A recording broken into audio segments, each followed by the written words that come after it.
मेरो मन लाग्यो बरसाने में, जहाँ बिराजे राधा रानी। नमस्कार, आदाब, सत श्री अकाल। आप देख रहे हैं टाइम्स ऑफ इंडिया ग्रुप का स्पिरिचुअल प्लेटफॉर्म स्पीकिंग ट्री और मैं हूं आपके साथ इला गोस्वामी।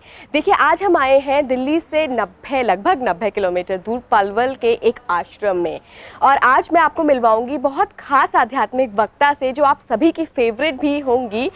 तो कौन है ये आध्यात्मिक वक्ता, कैसे ये अपना पूरा दिन गुजारती हैं, क्या कुछ करती हैं और क्या क्या है इनके आश्रम में, सब कुछ आज आपको दिखाएंगे। तो चलिए मेरे साथ लेकर चलते हैं आपको।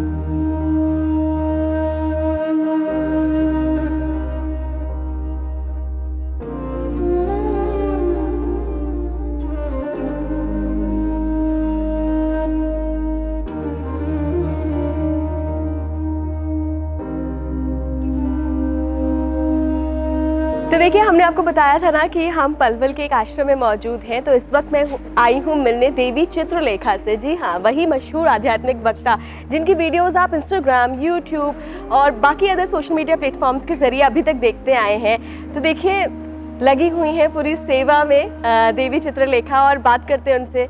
नमस्कार देवी जी। नमस्कार जी, स्वागत है आपका। क्या है ये? गौशाला है, गौ हॉस्पिटल है, क्या है ये?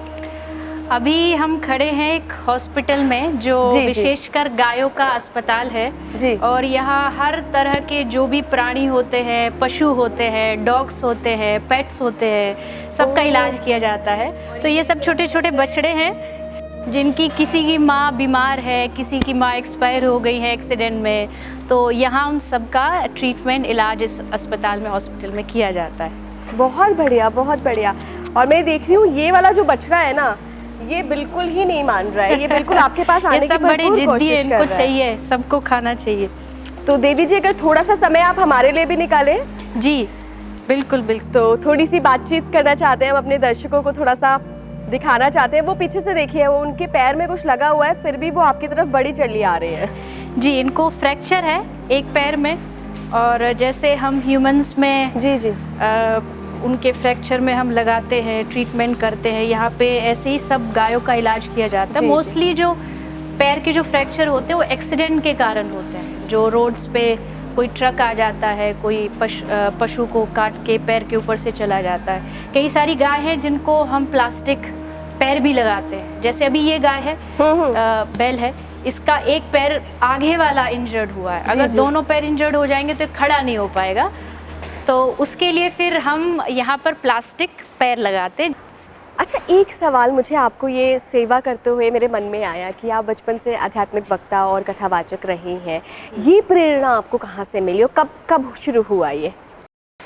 देखिए, धर्म और गाय ये एक दूसरे के पहलू है, और धर्म से अगर जो आदमी जुड़ा होगा अध्यात्म से, वो गाय से अपने आप जुड़ेगा। और नॉट जस्ट गाय, जो भी प्राणी जो दुखी है, परेशान है, उसकी मदद करना, सेवा करना, ये हर एक आदमी का धर्म होता है कि हर इंसान को इंसानियत के नाते करना चाहिए। तो मैं कथाओं में जाया करती थी, जिस भी शहर में जाते वहाँ गौशाला ज़रूर होती है। तो गौशाला में लोग आते, हमारी गौशाला में चलिए, तो वहाँ जाते थे और वहाँ क्या देखते कि गौशाला में गाय बीमार है, पड़ी है। अगर आप उनसे पूछते गाय क्यों पड़ी है, तो उनका बीमारी है। तो मैंने पूछा ठीक कराओ, तो कोई हॉस्पिटल नहीं है, डॉक्टर्स नहीं है, गवर्नमेंट हॉस्पिटल में कोई सुविधा नहीं है। तो फिर मन में विचार आया कि हमारे ब्रज क्षेत्र वृंदावन में गौशाला बहुत सारी है। अच्छा। तो क्यों ना कुछ ऐसा किया जाए जिससे गौशालाओं को भी हेल्प मिले। तो हमने फिर ये हॉस्पिटल शुरू किया और 2013 में इसकी शुरुआत हुई। देख भी रही हूँ कि बड़े बुरे हाल में आते होंगे ये सब जानवर। बहुत ज़्यादा कंडीशन ख़राब होती है। अभी हम जहाँ खड़े ये आईसीयू वार्ड है। तो यहाँ की जो भी गाय हैं मोस्टली ये खड़ी नहीं हो पाती हैं।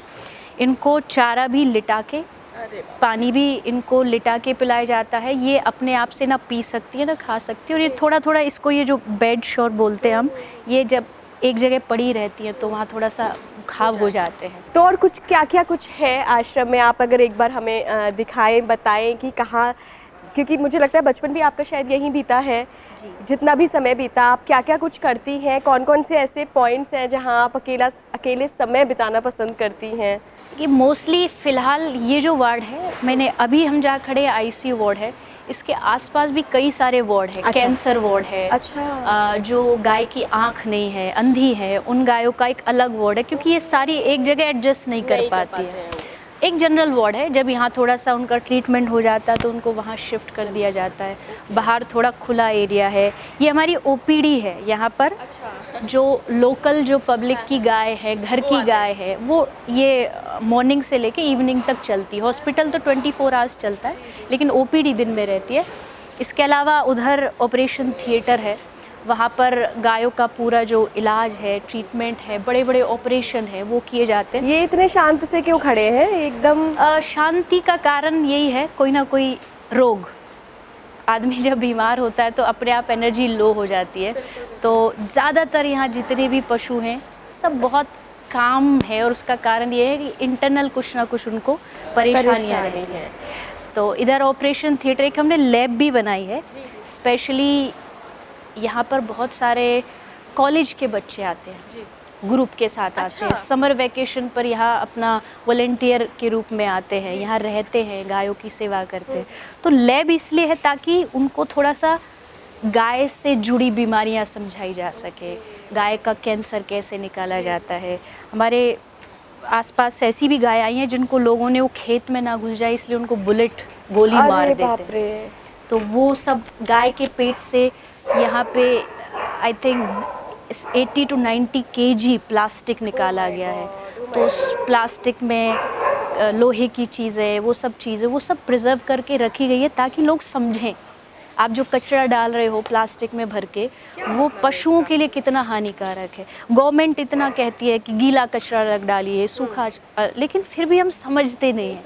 लेकिन जब यहाँ आते हैं लोग देखते हैं अच्छा इतना हार्मफुल है गाय के लिए, इतना कि वो 80 किलो प्लास्टिक पेट में भर के जा रही है। तो उसके लिए यहाँ एक लैब, उनका यूरिन टेस्ट, ब्लड टेस्ट, वो सब किया जाता है। ये यहाँ पे मुझे लगता है और बाकी के जो जीव जंतु हैं उनका वार्ड बनाया हुआ है। जी, ये जितने भी अदर एनिमल्स आते हैं, बड़े प्यारे प्यारे पेट्स आते हैं, डॉग्स आते हैं, उनको देखिए पीछे एकदम खुश हो रहे हैं। ये सब उनका यहाँ, ये जैसे ये डॉग है, इसके दोनों जो पीछे वाले पैर हैं ये इंजर्ड है, तो ये अब ऐसे ही चल पाता है। कुछ ट्रीटमेंट ऐसे होते हैं ना, कुछ बीमारियां ऐसी होती है जिनका इलाज नहीं होता।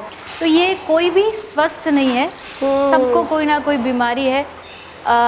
आसपास के घरों के जो लोग होते हैं वो लेकर के आते हैं। यहाँ हाईवे है तो बहुत सारे बंदर हैं, इलेक्ट्रिक शॉक लग जाता है, तो उन सब के लिए सामने आप देख रहे होगे 3 मोर बैठे हैं।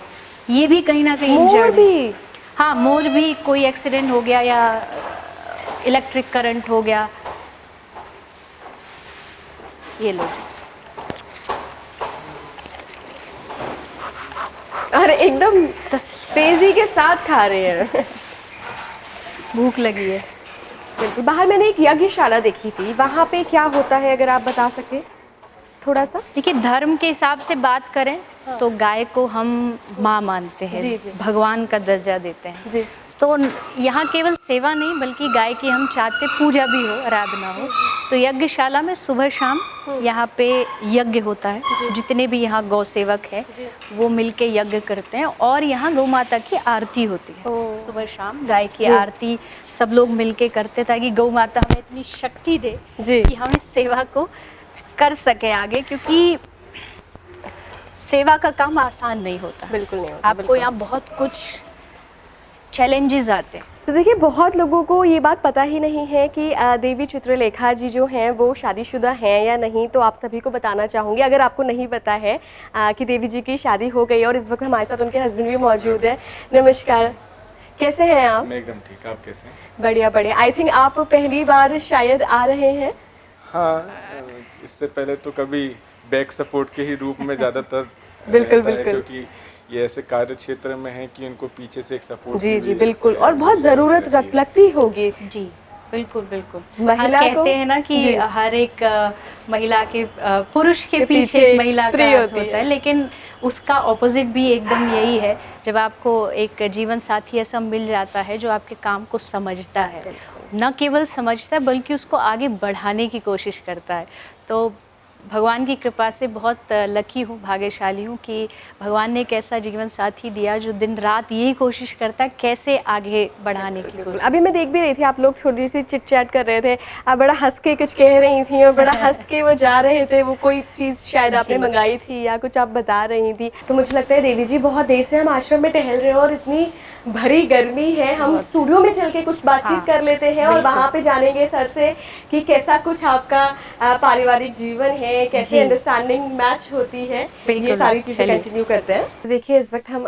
देवी चित्रलेखा जी के स्टूडियो में हैं और बहुत प्यारा स्टूडियो आपने बनाया है।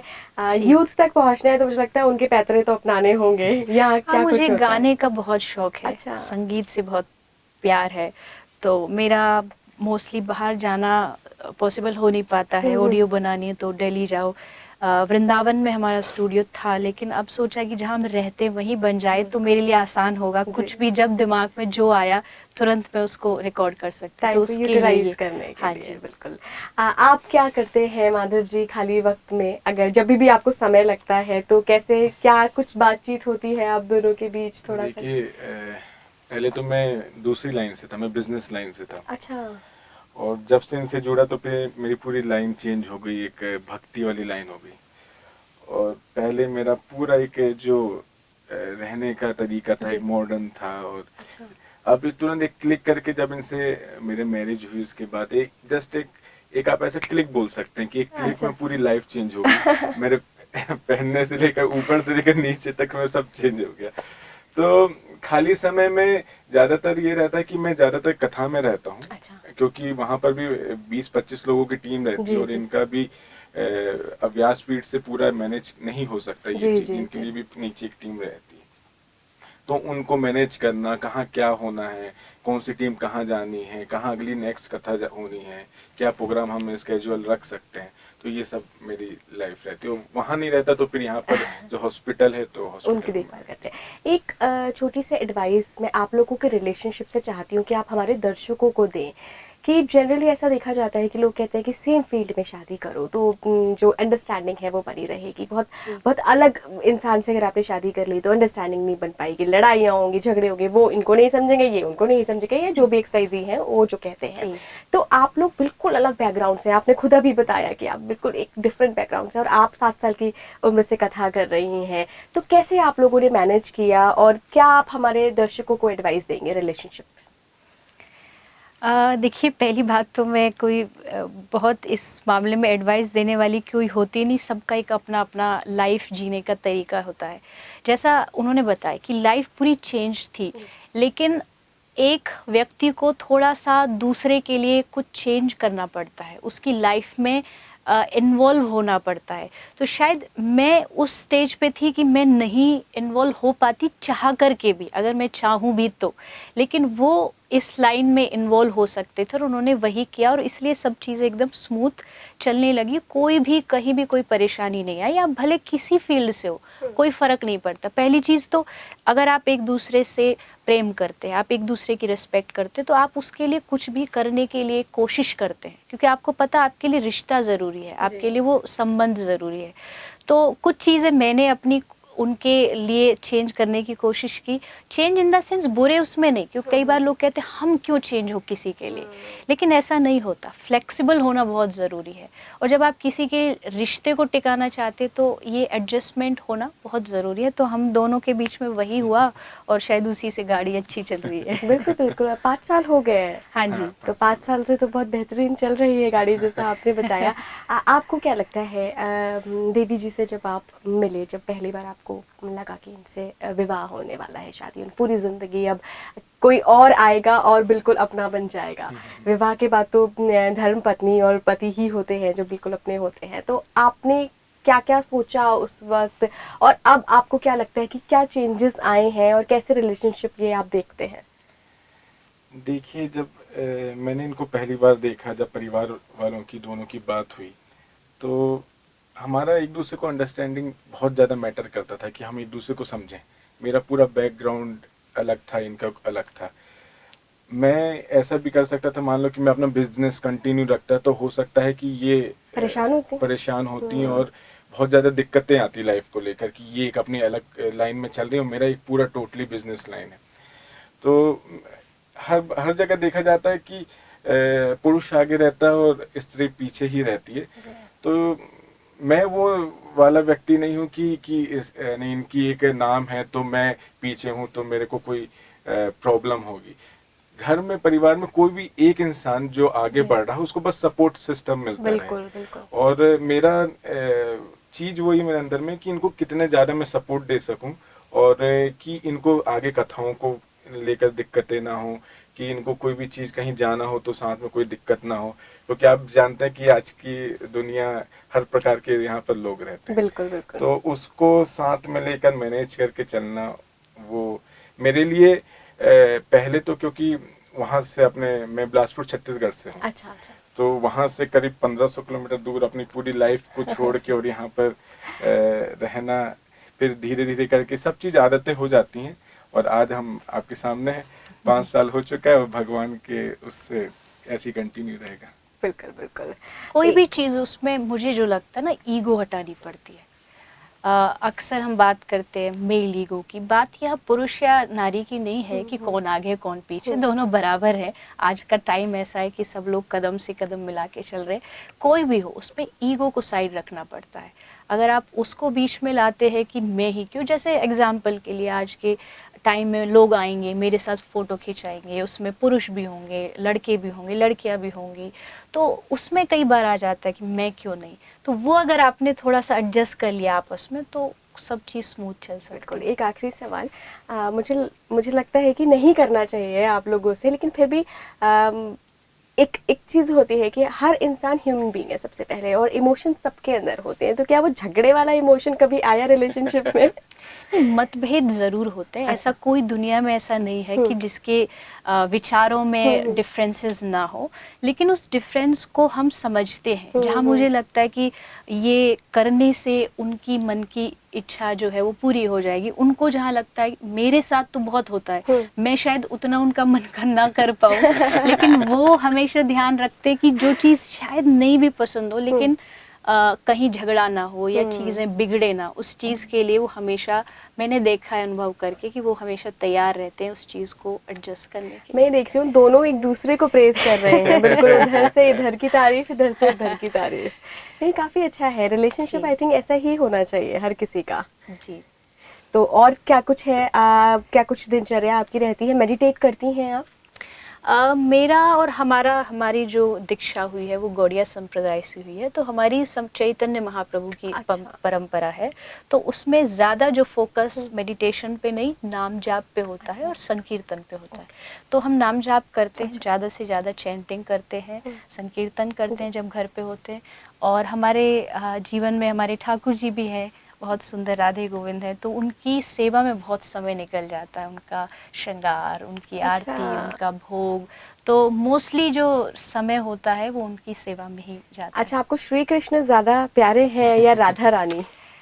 तो बड़ा टफ क्वेश्चन है। जैसे पूछे थे मम्मी ज़्यादा प्यारी है पापा, भेद नहीं है दोनों में कोई भी, दोनों एक ही है। लेकिन हाँ, ऑफ कोर्स होता है, जैसे बच्चे भी बोल देते हैं माँ के प्रति एक अट्रैक्शन ज़्यादा होता है, तो वैसे ही श्री कृष्ण भी तो राधा राधा गाते हैं और हम ब्रज वाले हैं, और ब्रज का तो कण कण राधा राधा है। तो अगर आराध्य की बात करें, इष्ट की बात करें, तो वो मेरी राधा रानी है और कृष्ण भी उन्हीं में है। लेकिन एक आंतरिक, एक होता है ना, राधा सुनते ही एक रोंगटे खड़े हो जाते हैं, तो वो जो प्रेम स्नेह है वो राधा रानी के प्रति विशेष। मुझे भी बरसाने का वो एक भजन है ना, श्री बरसाने वाली राधे राधे राधे राधे।